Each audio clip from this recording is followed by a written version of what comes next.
یہ کہانی صدیوں پرانی ہے، جب بغداد کے بازاروں میں ریشم کی مہک اور قصہ گوئیوں کی گونج ہوا کرتی تھی۔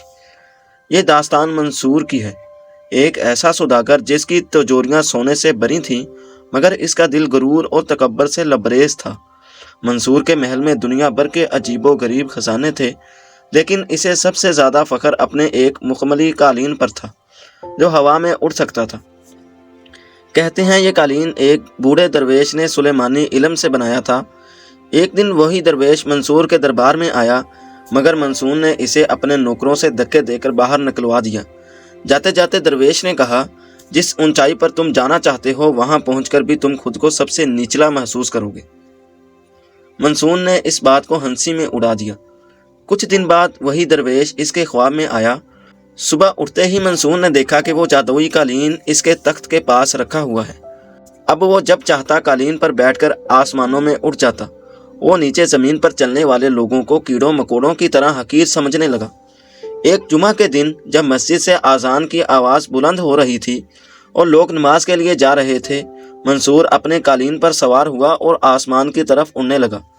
مسجد کے اوپر سے گزرتے ہوئے اس نے نیچے دیکھا اور دل میں کہا، یہ لوگ زمین پر سجدہ کر رہے ہیں اور میں بادلوں کا سلطان ہوں۔ اب خدا کی زمین بھی میری پہنچ سے باہر نہیں رہی۔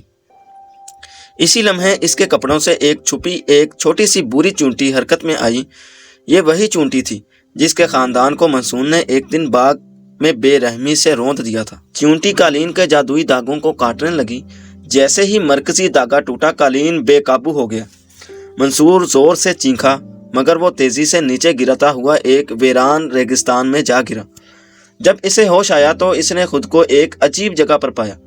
چاروں طرف ریت ہی ریت تھی مگر کچھ فاصلے پر ایک نخلستان نظر آ رہا تھا۔ وہ وہاں پہنچا تو دیکھا وہاں کے درخت پتھر کے بنے ہوئے تھے اور پانی سرخ رنگ کا تھا۔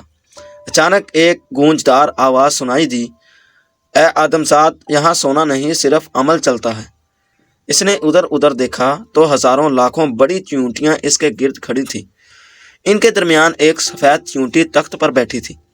وہ چیونٹیوں کی ملکہ تھی۔ ملکہ نے کہا، منصور، تم نے ہماری بستی کو بے وجہ تباہ کیا، ہمارے بچوں کو کچلا، اب تم ہماری قید میں ہو۔ منصور کا غرور ٹوٹنے لگا۔